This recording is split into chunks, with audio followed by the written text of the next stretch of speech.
Q4 2021 earnings conference call. Today's conference is being recorded. At this time, I'd like to turn the conference over to Meg Nunnally, Head of Investor Relations. Please go ahead, ma'am.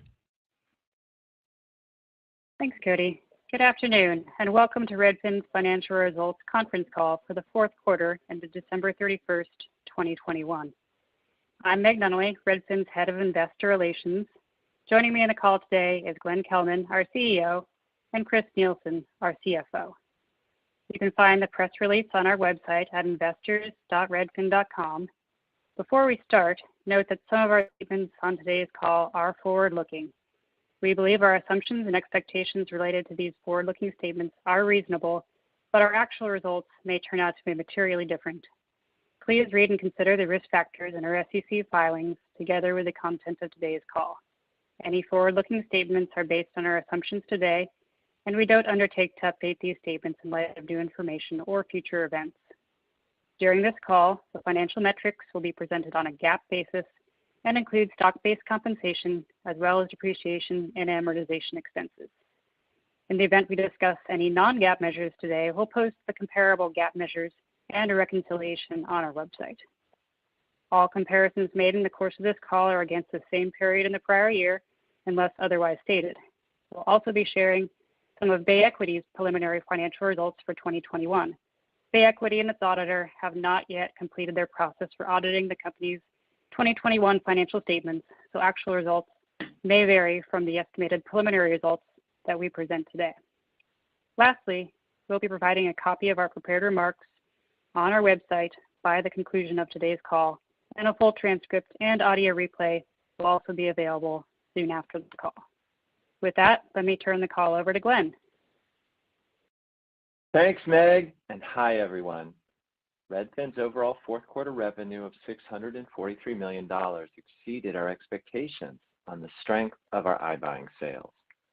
But the $225 million in revenue from our core business of brokering home sales through our own agents and our partners was at the low end of our range, growing only 14% from an exceptionally strong Q4 of 2020. Our market share was 1.15%, up 11 basis points from the Q4 of last year, similar in magnitude to the Q3's 12-point year-over-year gain. Our Q4 net income, a loss of $27 million, was better than we projected in our last earnings call. In 2021, we invested in a restored advertising budget and the software developers to support new initiatives like rentals on redfin.com and high-growth businesses like iBuying. Outside of the expenses from running acquired businesses that weren't part of Redfin at this time last year, we expect 2022 operating expense growth to slow significantly, with Redfin's gross profits improving across our brokerage and referral, mortgage title, and iBuying businesses. We don't need to buy other companies or launch new products. Our focus is on executing the strategy we've laid out over the past year, building a complete real estate destination for finding a home to buy or rent, improving customer success rates and customer loyalty to accelerate brokerage share, and scaling our mortgage, title, and iBuying businesses into an integrated nationwide offering. At this time last year, the brokerage was the only business generating significant gross profits, but now our property business turned its first annual gross profit since launching in 2017, with a 1.2% gross margin for all of 2021, even better than we expected as recently as last quarter. The anticipated acquisition of Bay Equity Home Loans will generate far more lending revenue overall and from our brokerage customers at much higher gross margins than Redfin's original mortgage business. As part of that planned acquisition, we also stopped investing in our own loan origination system, which will save more than $13 million in 2022. And after a year of rebuilding, our title business began growing revenues again in the Q4 of 2021.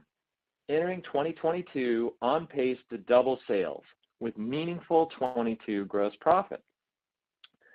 The business accounting for most of our losses is RentPath, which we bought out of bankruptcy in April. Its new leader started in August, and already he has hired new execs and reorganized the sales force. We will invest in initiatives to drive RentPath sales, but we'll also take steps over the coming months to run RentPath more efficiently. As each of these businesses performs better, Redfin overall will generate more value for each customer and improve operating margins. We'll also keep broadening the range of customers we reach. One of the main engines of Redfin's 2022 growth in its brokerage, iBuying, and rentals businesses is still our listing search site. Even as mortgage rates have been rising, traffic has been accelerating. The year-over-year gain in visitors to redfin.com and Redfin's mobile applications was 1% in the fourth quarter after being flat in the third quarter, with traffic growth improving every month from October through January.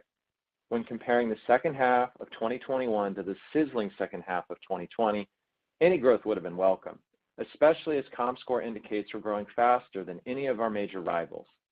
To sustain these search share gains, we've recently added to our site climate-driven risk factors for homeowners and data about groceries, restaurants, and parks. We expect to add rental listings next month. We're also expanding the parts of the U.S. covered by our listing search site and mobile applications. By the end of 2021, Redfin listing search supported 88% of the U.S. population, up from approximately 79% the year before. At the end of this year, we expect that number to reach 95%. The number of home buyers on our website and in contact with our agents have been in line with expectations, but it's hard to say how many will actually buy a home.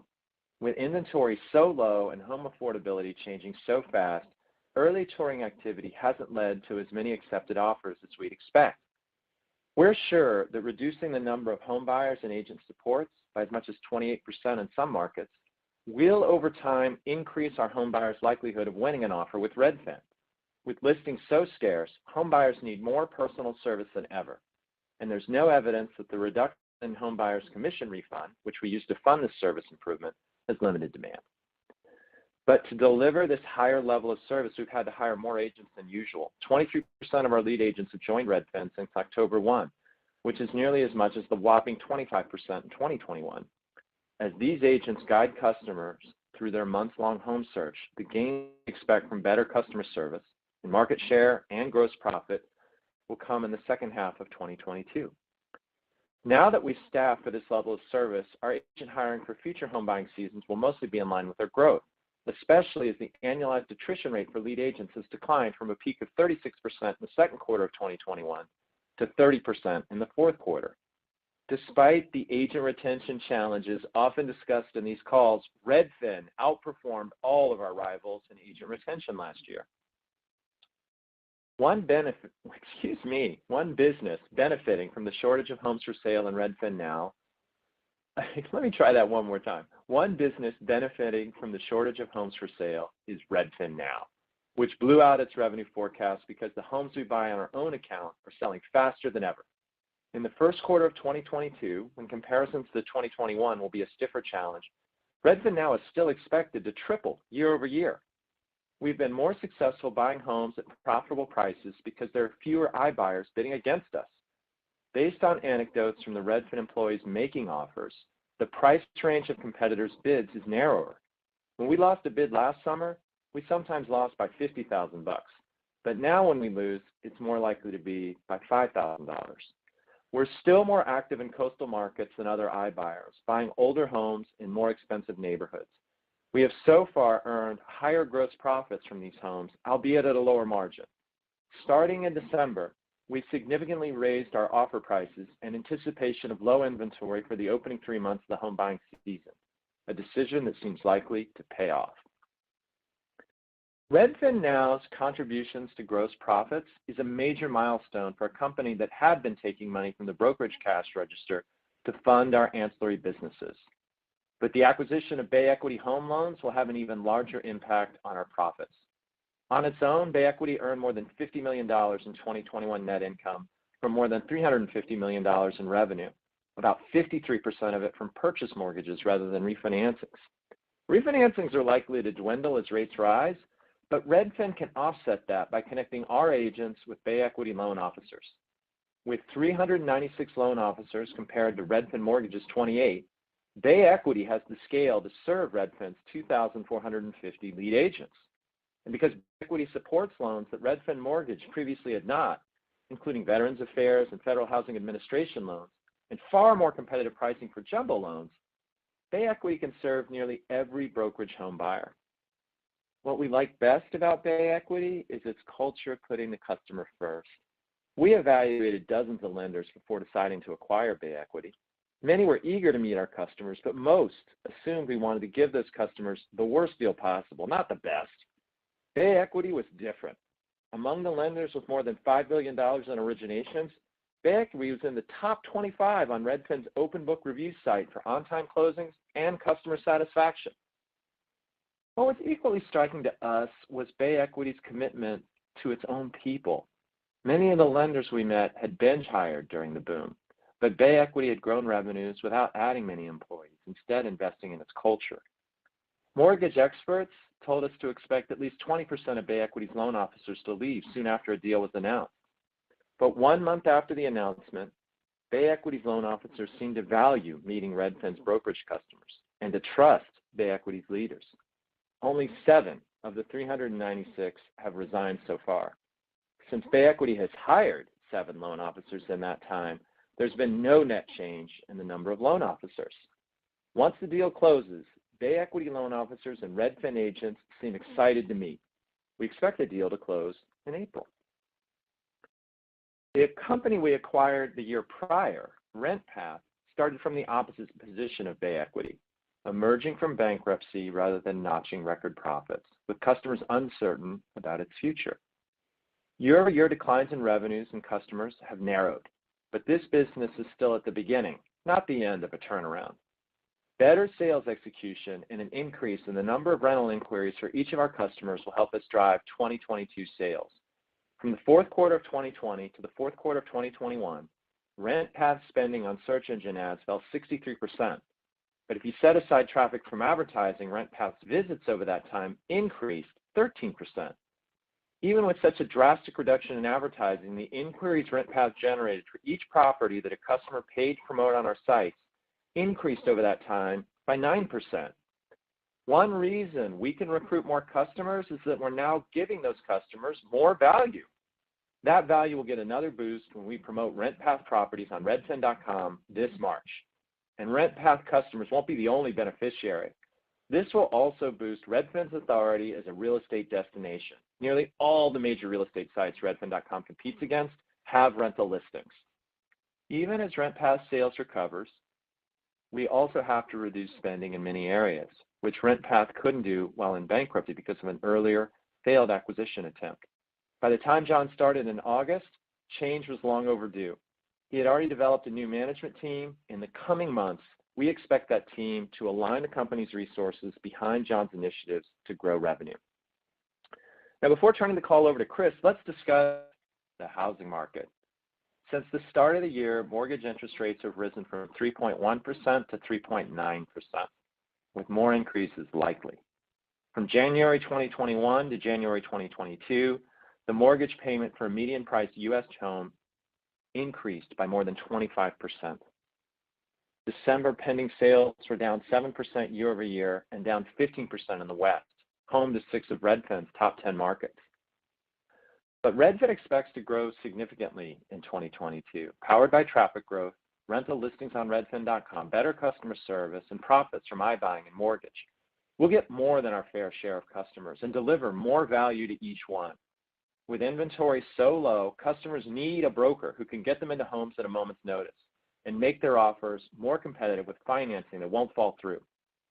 New listings started to slow in January, with the average number of new listings per day dropping 13%, mostly due to East Coast snow and ice. This was exactly when even more home buyers were rushing into the market to beat rising mortgage rates. Of the listings that debuted in the middle of January, 58% went off the market in under 2 weeks, an all-time high. We thought the market was wild in mid-January last year, when that number was 51%. The problem is with individual homeowners, not builders. Despite builders' supply chain problems, more than a third of the single-family homes for sale in December were new, a record. The year prior, it was 25%, also a then record. In the bubble years before the great financial crisis, new construction never accounted for more than 20% of U.S. home sales. And it's not just the sellers who are increasingly institutions, it's also the buyers. Investors accounted for 18% of fourth quarter U.S. home purchases, yet another record. Prior to the housing market's decade-long bull run, investors rarely accounted for more than 10% of home purchases. With inventory scarce and sellers eager for the certainty of cash offers, retail home buyers have been struggling to compete with investors. We expect inventory to ease in the spring. The housing market has become more seasonal almost every year over the past decade, with a lower proportion of the year's listings in the winter and a higher proportion in the summer. Because mortgage reform has made it hard to have two mortgages, the families moving have had to buy one home and sell another in increasingly narrow windows. But another group of homeowners who can afford to front the cash for their next home are increasingly deciding against ever selling.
Title and mortgage businesses are now poised to deliver strong long-term growth.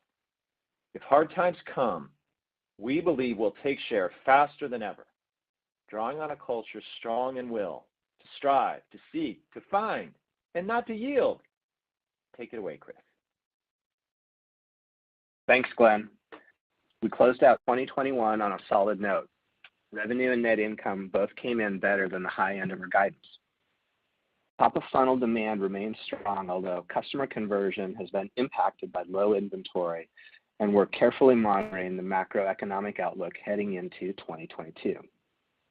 Fourth quarter revenue was $643 million, up 163% from a year ago. We acquired RentPath, our rental segment business, in April 2021. Rentals generated $39 million of revenue and contributed approximately 16 percentage points to total revenue growth. Real estate services revenue, which includes our brokerage and partner businesses, generated $225 million in revenue, up 14% year over year. Brokerage revenue, or revenue from home sales closed by our own agents, was up 16% on a 15% increase in brokerage transactions. Revenue from our partners was down 16% on a 7% decrease in transactions and mix shift to lower value homes. The decline in partner transactions was expected as we are now sending a more normalized ratio of transactions to our fully staffed brokerage business. Real estate services revenue per transaction was up 4% year over year. The property segment, which consists primarily of homes sold through Redfin Now, generated $377 million in revenue, which was up from $39 million in revenue in the prior period. As a reminder, during 2020, we paused our Redfin Now home buying activities and then restarted the business from a standstill. So that's part of what's driving strong year-over-year transaction growth of 857%. In anticipation of scaling our mortgage business with the pending acquisition of Bay Equity, we are now reporting this business as a separate segment. Our mortgage segment generated $4 million of revenue in the fourth quarter, a decrease of 22% year over year. Finally, our other segment, which now includes title and other services, contributed revenue of $3 million, an increase of 9% year over year. Total gross profit was $108 million, up 35% year over year.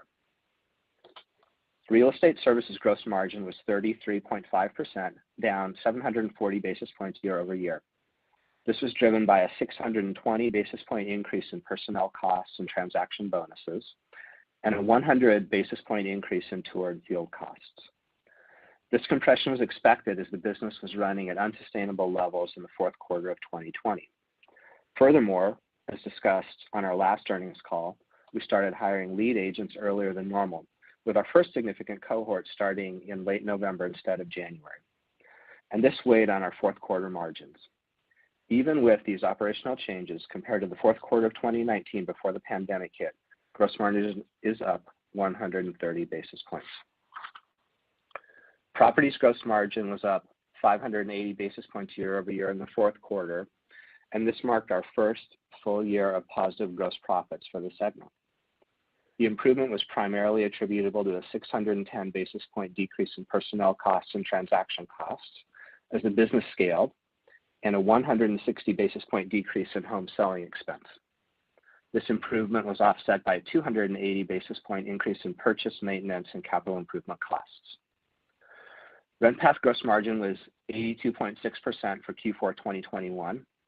Mortgage gross margin was negative 67.4% for the fourth quarter, down from a positive 10.8% 1 year ago. Other segment gross margin was negative 17.7%, down from a positive 19.7% a year ago. Operating expenses were up $79 million year over year and represented 21% of revenue, down from 22% of revenue 1 year ago.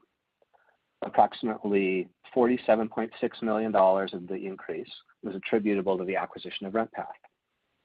Technology and development expenses increased by $20 million as compared with the same period in 2020.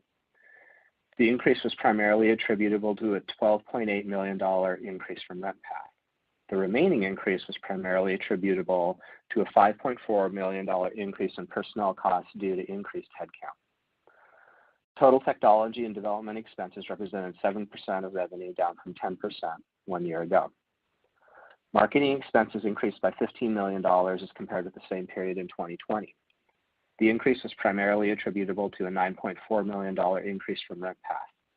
The remainder was primarily attributable to a $5.3 million increase in marketing expense. Total marketing expenses represented 3% of revenue, which is roughly flat compared to 1 year ago. General and administrative expenses increased by $43 million as compared with the same period in 2020. The increase was primarily attributable to a $25.3 million increase from RentPath. The remaining increase was primarily attributable to an $8.2 million increase in personnel costs due to increased headcount. In addition, we had approximately $2.9 million in expenses related to a legal settlement, $1.1 million in acquisition and advisory expenses related to the Bay Equity deal, and $2.6 million related to our annual company event, which we unfortunately had to cancel in December due to rapidly rising COVID counts. Total G&A expenses represented 10% of revenue, which is roughly flat compared to 1 year ago. Net loss of $27 million beat the better end of our $31 million to $36 million guidance range.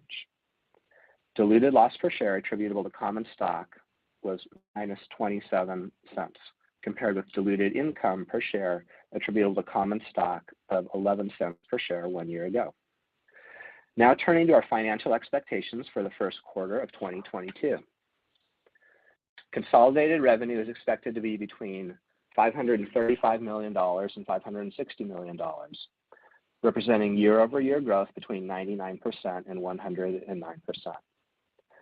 We expect our real estate services segment to account for $165 million to $171 million of that revenue, and the property segment to be between $330 million and $350 million. RentPath revenue is expected to be between $37 million and $38 million, and RentPath's contribution to net loss is expected to be approximately $19 million. Mortgage revenue is expected to be approximately $3 million. This outlook does not include any contribution from Bay Equity, as we expect that transaction to close in the second quarter of 2022. Our consolidated net loss is expected to be between $122 million and $115 million, compared to a total net loss of $36 million in the first quarter of 2021. We expect real estate services gross margins to decrease in the first quarter compared with the same period in 2021, as well as the same period in 2020. This compression is primarily due to the changes we're making to lower agent loads and adjust compensation as described in our last earnings call. It's also worth noting that in the first quarter is historically our lowest volume quarter, typically accounting for 16% to 17% of full year revenue. So we're leveraging a higher cost base against small volumes. On a consolidated basis, this guidance includes approximately $45 million in total company marketing expense, $19 million of stock-based compensation, $15 million of depreciation and amortization, and $5 million of interest expense associated with our convertible senior notes and other credit obligations. In addition, we expect to pay a quarterly dividend of 30,640 shares of common stock to our preferred stockholder.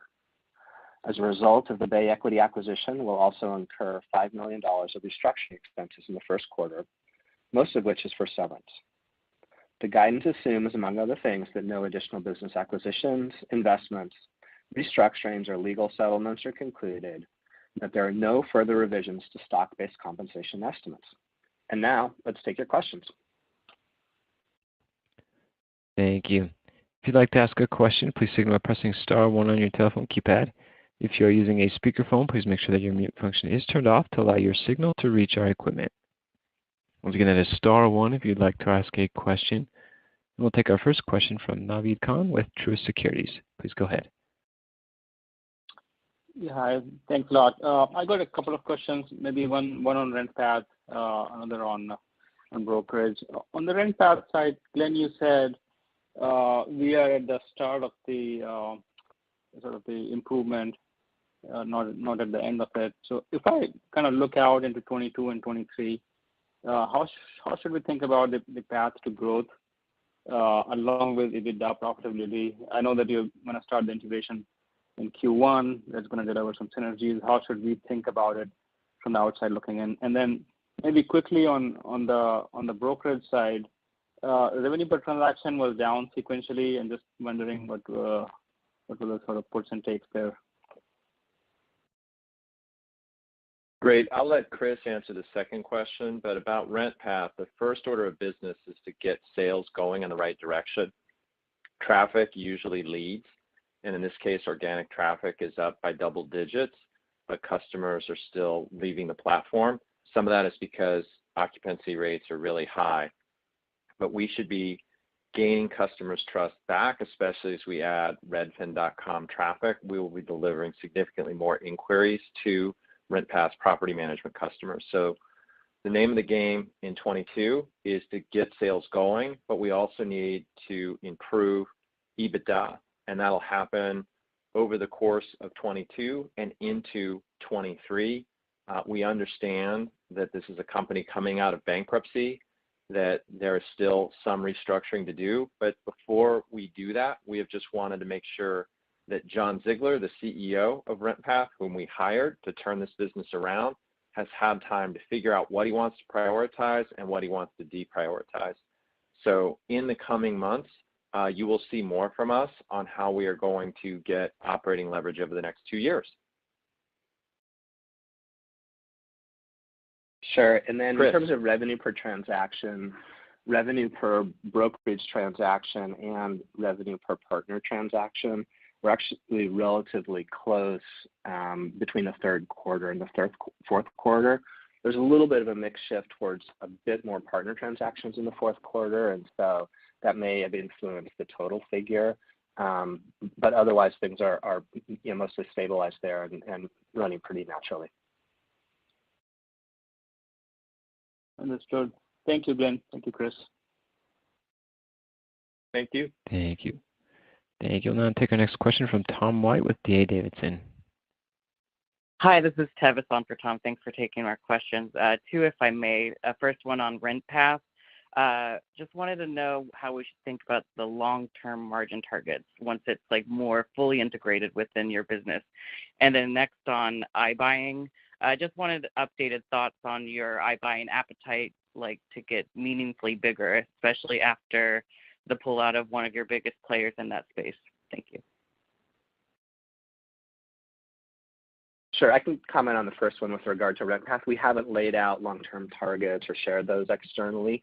We do think of the path there importantly as being launching that inventory on redfin.com that provides just a very important way for apartment buildings to meet customers who are already on Redfin. That provides a catalyst to make some longer term changes in that business, including thinking about customer acquisition costs, because there'll just be that much more traffic to be able to leverage from the website itself. And just to address the second question, we are committed to iBuying at an existential level. We know that it's part of every homeowner's consideration set when deciding how to sell the property, and we want to be in the living room at the beginning of that process, which usually involves just asking, well, what could I get from a cash offer? But like all of our businesses, we are going to continue to develop a partner program so that we can be selective about the properties we buy. If the only way to grow that business is to buy every house and condo at every price point, winter, summer, spring, and fall, we know that we can't run that business at the margin and risk profile that we want. So we're going to run it on our terms, which means that when we have the capacity to renovate those homes and get them back on the market, and when we know this is a property that we have the expertise to trade at a good margin, we'll buy it. But other times we're going to get demand where someone else could handle that better than we do. And today we sometimes refer that, but often we turn it away. Over time, we may just look at other partners we could involve. That's just been the long-term direction for the brokerage, which has a partner program. It's something we're developing for mortgage, even though we've made this massive investment in Bay Equity. It's something we're developing for title. This is a boom and bust business, and we want to deliver a very consistent customer experience. So the only way to do that is to sometimes call on partners. Otherwise, you end up hiring people who become idle, and that isn't the way we want to go. Great. Thank you so much. Thank you. We'll take our next question from Jason Helfstein with Oppenheimer. Everybody, thanks for taking the question. So I'm glad to see you acquiring Bay Equity. So just given that, between that as well as kind of the improvements around title, you can now offer a more complete offering. I mean, just help us think about how we should maybe think about this over the medium term, like the next 2 years. Obviously the real estate kind of guidance for the first quarter is less than kind of we were looking for. You're not giving full year guide, but should we think about, perhaps, I don't know, the medium term being more about investing to get the whole portfolio of services where you want it to be? Just how are you thinking about how all of these things play together from a maybe margin standpoint in like the medium term, i.e. the next like 12 to 18 months? Thanks. We do not see this as an investment phase, but as an execution phase. We need to invest in RentPath. That is the one business that is not on track to be generating significant gross profit gains year on year, the way the other businesses are. But we expect the brokerage to take share every single quarter. I've been doing this for something like 64 quarters. There was only one quarter where we didn't gain share, and that was in the third quarter of 2020 because we were flat-footed on agent hiring and we have an employee model. But the website is generating significantly more demand. It is going to pull through at some point. The guidance is based on just the closings that we can see now. But there is no structural reason that our competitive advantage won't play very well this year. People need to get into homes at a moment's notice. They're going to use a broker that gives them better value. So we expect the brokerage to keep taking share and growing the business quarter after quarter. We expect that lower loads is going to lead to more gross profit from the same number of customers because it's going to increase close rates. In our pilot, it increased it by about 15% over 2 years. That's a very well-founded result. And then on mortgage, we actually just see this as much better leverage on two fronts. First of all, we're not building our own loan origination system, which was costing us more than $10 million every year. So that's immediately going to fall to the bottom line. And then the second advantage is that Bay Equity is just a much more efficient underwriter of loans. So the amount of gross profit that Bay Equity generated from a home buyer in 2021 was similar to the amount of gross profit that we generate from a home. Their pricing may change this year because Redfin customers want value and we want to make sure that we deliver that. But there's a significant opportunity to generate significantly more gross profit, especially as we drive a much higher attach rate because we've got a full product suite and because we've got full geographic coverage. We just didn't have enough loan officers to even begin to cover the territory with Redfin. So we see the Bay Equity deal as very accretive, not as a source of investment, but as a source of leverage. Great. That's very helpful. Thanks, Glenn. Thank you. We'll take our next question from Ryan McKeveny with Zelman Associates. Hey, thank you very much. Glenn, I wanted to follow up on your last comment about the market share gains and the consistency you've had over time. So if I look back on an annual basis, let's call it something in the 10 to 15 basis points per year has been the trajectory. So I guess my question is, where you guys sit today in terms of market share and that trajectory in the past, is that where you would have envisioned the business to be today if we were to, say, go back 5 years and talk about the future? And going forward, are there specific factors we should be thinking about to potentially accelerate that growth, whether it's web traffic, conversion, number of agents? I think it would be helpful for you to talk through kind of the potential drivers that could actually post stronger incremental share gains going forward. Thank you. Sure. Well, first of all, we never promised you a rose garden on market share. We promised you solid sequential growth. I've been asked so many times on these calls by you and by the media about whether we can do better than 10 to 15 basis points of share gain, and I've always said maybe, but right now what we see is 10 to 15 basis points of share. The prospect of accelerating that is tantalizing to us, and it's what we're investing in by lowering customer loads on our agents. Adam Weiner, who now runs the brokerage, was our chief growth officer. He's an analytical beast and also an inspirational figure. We are excited to have him in that role because he has a growth mindset. We are impatient with 10 to 15 basis points of share. I'm not promising that we can deliver that in the first or the second quarters of this year, but as we get the benefit from lowering the number of customers each agent supports, we should be able to take more share by driving improved customer success rates. The problem Redfin has had has never been that we can't get people to try our service. Folks love clicking the button to see a home at a moment's notice. We just have to pull through on the sales execution. And the second lever here, where the brokerage can become not just a fulfillment service, but a true engine of growth, is this idea that we can build our loyalty business. Our principal agents, the senior-most agents at Redfin, are in some ways these hybrid agents where they are still handling demand from the website, but about half their business comes from loyal customers they served in years past. So in past prints, we have talked about the increasing contribution from loyal customers. And so if you're getting the same amount of demand from the website, but closing it at a higher rate, and you're having an increasing proportion of sales come from loyal customers, that is going to take its toll. And when you add to that increasingly effective media campaigns at higher dollar amounts in 2020, we paused the campaign. 2021 was the first year in 2 years that we'd really been running significant media. All of that should lead to higher gains. We don't see that in the first or the second quarters. We know it's going to be a wild ride, but long term, we want to take more share than just 10 to 15 basis points a year. And that's something I wasn't talking about 2 or 3 years ago. That's very helpful. Thank you for all the detail and the discussion there, Glenn. One follow-up question would be on the productivity side of things. So I think we all kind of look at the productivity stats and make a connection to gross margin. And with the business moving forward, you made a comment that agent hiring for the future home buying seasons will be mostly in line with our growth.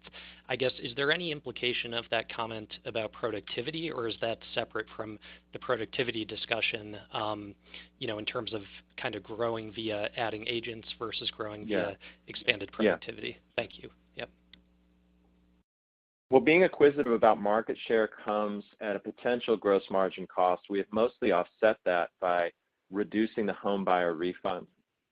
We are very clear on one point, that sellers are price sensitive, that when we have raised prices on sellers, there has been a marginal trade-off in volume, but home buyers have not been price sensitive because, of course, they're not the ones paying their buyer's agent. They're not the ones setting that price. And so we do think that agent productivity will decline slightly. What we value more than an agent's time is a customer's trust. And so we are trading agent productivity for more gross profit, more market share, higher growth in the second half of the year because we will drive close rate. We're going to improve the quality of customer service and pay for the decline in agent productivity, which will be marginal, by raising prices. And so you will see slightly higher revenue per transaction because the commission refund, I think, is declining by a few $100. Chris, do you have anything to add on that? No, he's shaking his head and unmuting his. Sorry. Thank you very much. Talked over you, my friend.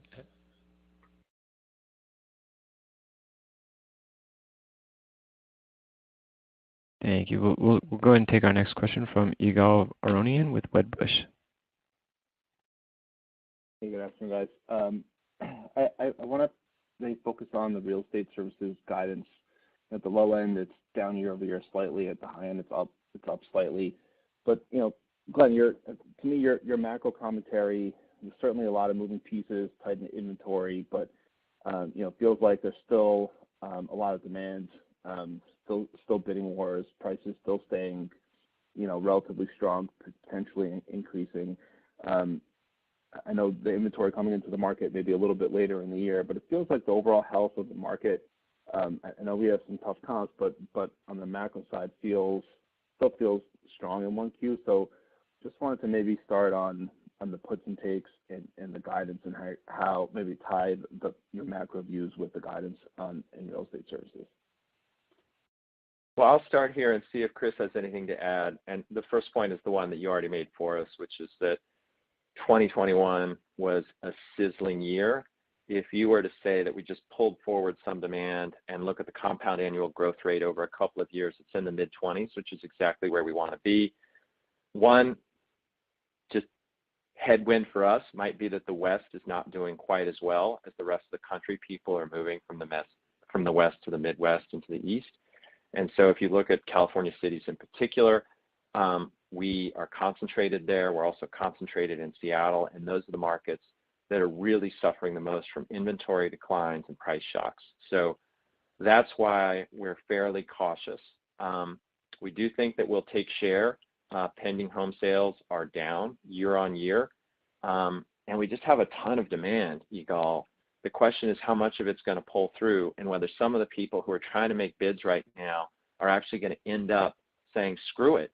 Rates went from 3.1 to 3.9%. So it's hard to bet that there's a pot of gold at the end of every rainbow when the weather is changing so fast. So that's why our guidance here has been cautious. Obviously, we believe we're going to take share in Q1. We believe we're going to take share in every quarter in 2022.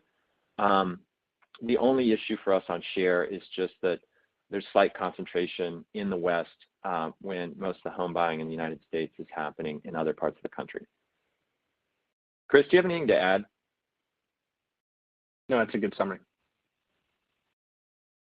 Okay, great. So maybe this next one then for Chris, Glenn, give you a little break. Just on Bay Equity, totally understand the strategy. Is there anything you could share on integration plans? I know it hasn't closed yet, but timeline, exactly how you think about integrating, how it impacts, how you put it in the funnel, on the website, things like that. Just anything we could think about as you aim to build that business into Redfin. Thanks. Yeah, sure. So this will be relatively integration light, and the reason is that Bay Equity's loan officers are already set up to do exactly what we want, and that is meet customers. And so the main way that we will kickstart the mortgage business is introducing Bay Equity's loan officers to the Redfin agents so that then our Redfin agents can make introductions to our customers. Over time, there will be pieces on the website for people to come straight through, but we do think the main point of leverage, the main point of introduction will be from Redfin's lead agents to those loan officers. And so that does mean that there's less technical integration, there's less back-end integration, and this is really just about creating those connection points. Okay, thank you. Thank you. We'll now take our next question from Ed Yruma with KeyBank. Hi, this is Samantha Hanley on for Ed. My first question is, how has relocation demand trended versus the strength we saw earlier this year? And to go along with it, how is demand for consumer or customers looking for a second home trending? And then separately, can you just give us an update on the concierge services option? And are there an increasing number of opt-ins for the service? And are you still focused on growing this part of the business longer term? Sure. Great questions. Relocation has softened somewhat.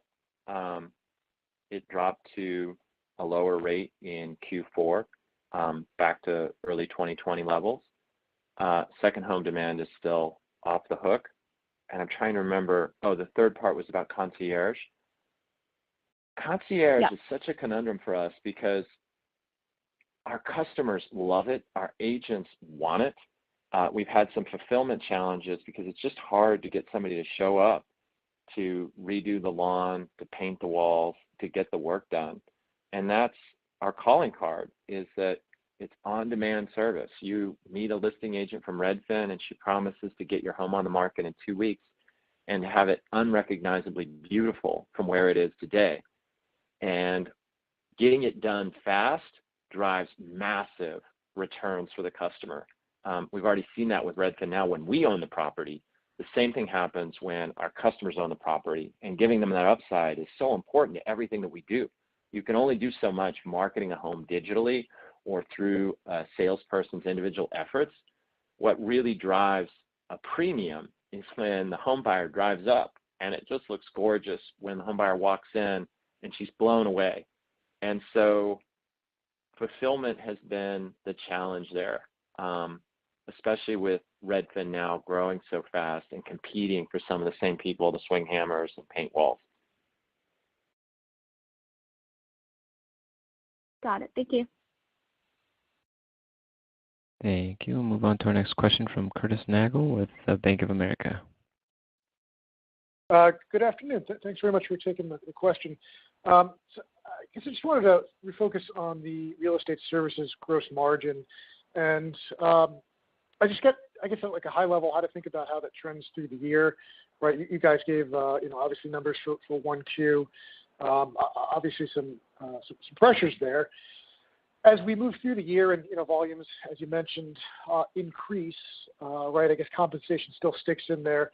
Where do you think where should it end up, I guess, for the rest of the year in 2, 3, 4Q, or at least directionally? How should we think through that? Yeah, so this is similar to what we were expecting when we talked about it a quarter ago, and that is we do think that real estate services gross margins will be down in the first half of the year on a year-over-year basis, but that we'll see improvements in the second half of the year as some of the initiatives that Glenn talked about come online, as we start to see some of the more significant benefits of having reduced the number of customers that each of our agents is meeting. That's what the trend that we're expecting is. And just clarify that back half improvement. Would that be, quarter over quarter, year over year? Sure. Good. Good clarification. So that's good clarification. That's comparing the same quarter of 2022 against the same quarter of 2021. Understood. Okay. And then maybe just a quick one on iBuying. So I guess if I heard you right, it sounds like you guys are making higher bids, I think, for some of the homes that you're taking on. I guess what's the risk, perhaps, in a rising rate environment, declining affordability, that could theoretically increase, the probability or at least the chance that, you may get stuck with a house longer or, may not price how you want. How are you thinking about that?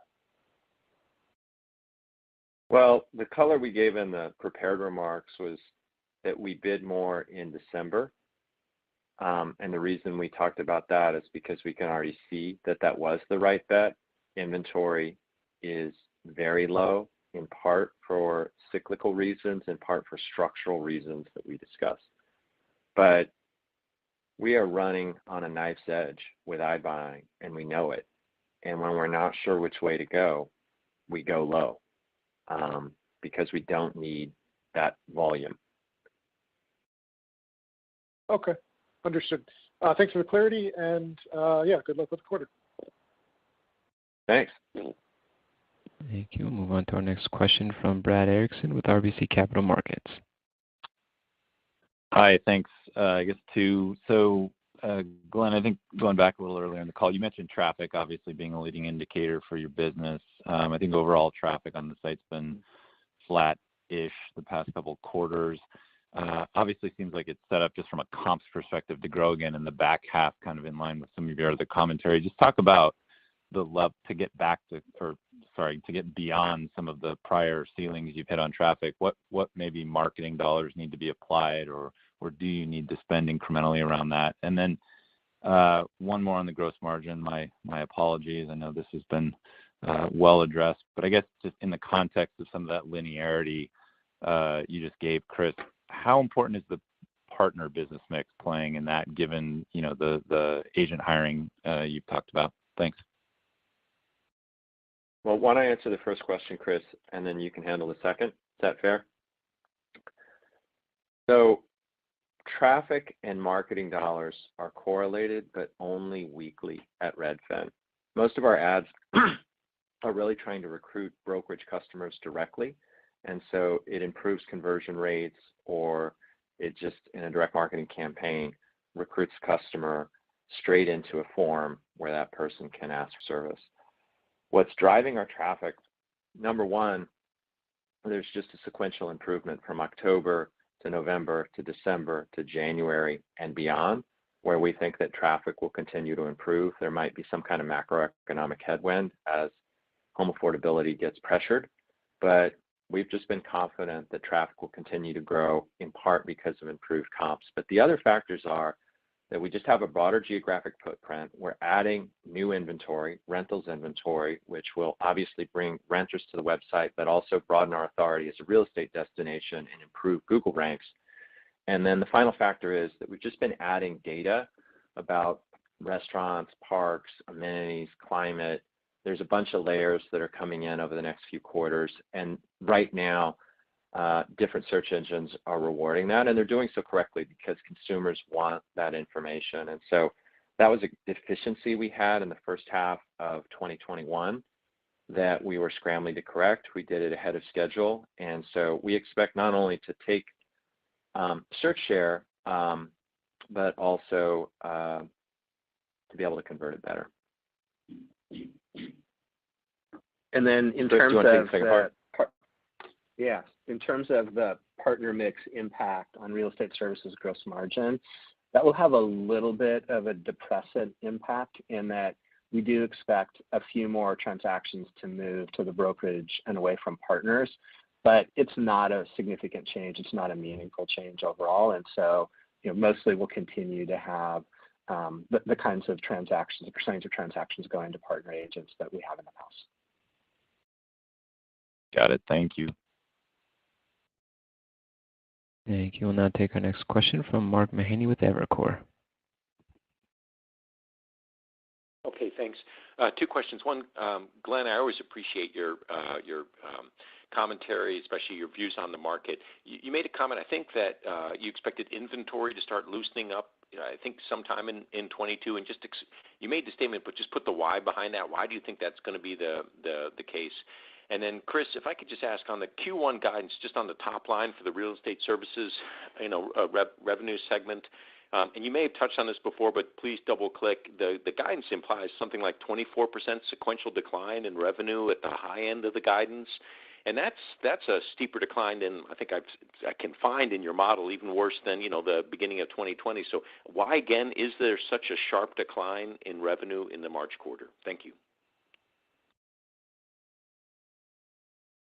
Chris, do you want to take that one first because it's such a humdinger, or do you need time to think about it? No, I'm happy to comment on it. We do see the real estate services revenue down more than we would typically expect from Q4 to Q1. we do see an awful lot of customer activity on the website and reaching out for service. But the piece of the funnel that has been most short so far is the one that Glenn mentioned on the call, and that's that in terms of booking.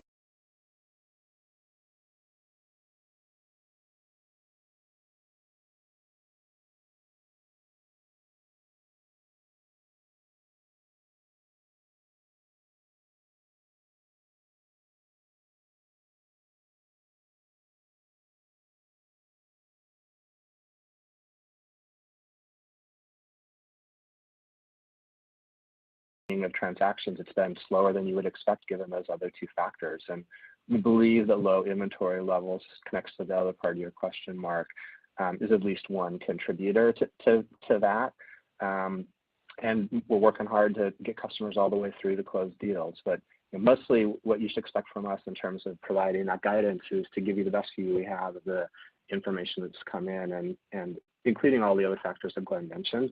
That's the dynamic we're seeing from the website forward. And we do think we have better visibility on what's going on with deals. Other brokerages wait for real estate agents to send in the closing paperwork, but we track it from tour to offer to contingency to close. But to speak to inventory, I want to be careful because my overall comment was that inventory constraints are long-term and structural. But I do think that inventory will get better over the next few months for two reasons. Number one, we just had a bunch of consults where people have talked about what they need to do to the house to get it ready. And anecdotally, we hear from agents that it's coming. I'm not sure how much weight to give that because real estate agents are always saying that at this time of the year. But that's definitely been a theme in my conversations with our people. Number two, I do think that, as people start feeling like, hey, if I wait, it's not going to get better for me. Prices aren't just on an endless escalator up and up and up. That creates some urgency. And then the last point is just that the market does get more seasonal every year. And this goes back to problems with liquidity and credit. Basically, people have to be like that person you knew in college who could never break up with somebody until he or she had lined up the next one. So you've got to find a home to buy. That means that you're not listing until later in the season when you found that property. It used to be that we met more people who wanted to put their home on the market first and then start looking. Not many folks want to do that. And so it just compresses the listing season into later in the spring and early summer. Okay, thanks a lot. I may have been that guy in college, but thanks a lot. Oh, man. Are you married now, Mark? Don't answer that. Don't answer that. Just to say that was an inappropriate question. I apologize. I'm just kidding. Sorry. Thank you. Those were my questions. I'm done. Thank you. Thank you. We'll take our next question from Tom Champion with Piper Sandler. Hi, good afternoon. Can you talk a little bit about touring, Glenn? It seems like this is a very strategic stage of the transaction process, and I think you talked about it maybe last quarter with completions ticking up 2Q to 3Q. Did this continue to improve? Perhaps you could just talk about touring a little bit. And then I wanted to ask about the property segment in the fourth quarter. Solid volume and gross margins hanging in there. How did renovation days trend? And I guess I'm just curious if you're more optimistic on the margin potential in that business than maybe you were at the outset, or if it's the recent profitability is just a result of good execution. Any thoughts would be really helpful. I'll talk about touring and leave iBuying to Chris this time.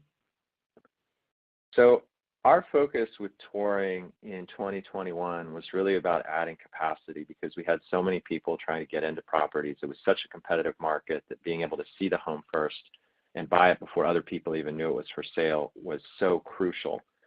And we're still focused on that, but honestly, we've made so much progress there, and we still have so much work to do in the second part of the funnel that we're really now much more focused not on the quantity of tours, but the quality of tours, where we meet a customer and we really earn her trust. We understand why she's moving. We build a relationship with that customer.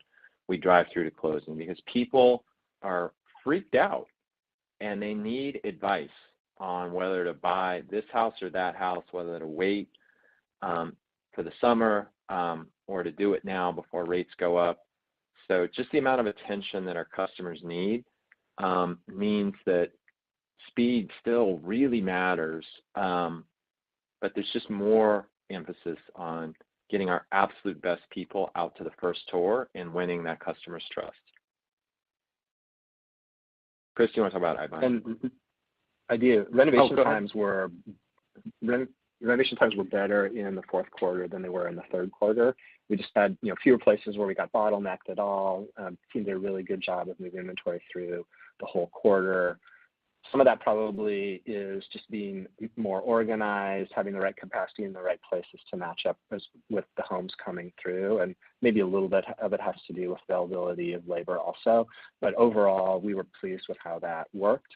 And just in terms of the profitability on that business, it has now come up to the kinds of levels we had talked about as a little bit longer term margins. We do think that there's more operational improvement from here, but the business has probably continued to benefit a little bit from rising home prices. And so, it's a combination of things that are leading to those results. Got it. Thank you. Thank you. We'll take our final question from John Campbell with Stephens. Hey, Glenn. Hey, Chris. Thanks for taking my question here. This is James Hawley stepping in for John Campbell. So just have two for you guys here. On the pace of lead agent hiring, we're seeing a rise in that count. Is there any insight that you can give us as far as what's driving that ramp? Is it something shifting internally like pricing, or is it more market related and driven by that? And then on the second question, diving in just a little bit deeper into the tours, could we get latest on the degree or the percent of virtual tours that you're seeing and how that's changed over the last several quarters? Sure. So quickly, agent hiring ticked up because we lowered the number of customers each agent supports, this improvement in service quality, and a pilot increased close rates compared to the control by about 15%. And so on that basis, we just decided to have more agents serve the same number of customers because we'll get more closings from the same number of customers. And we think we can make that gross margin neutral or close to it over time through price increases. Of course, Chris already talked about how that can get even better in the second half of 2022. And then what was the second question? The degree of virtual tours that you're seeing now and how that's changed the last 4 quarters. It's gone up a little. Yeah, it got above 20% of our tours when the pandemic first hit. And then it came back down closer to 10. And then with Omicron, it ticked up, but also because I think, people were relocating and there's a convenience factor and all the rest. So it's in the teens. Gotcha. Thanks, guys. Appreciate it. Yeah. Thanks, everybody. We had fun. We appreciate all your insightful questions. You've clearly studied the business. Thank you. And that does conclude today's conference. We do thank you all for your participation. You may now disconnect.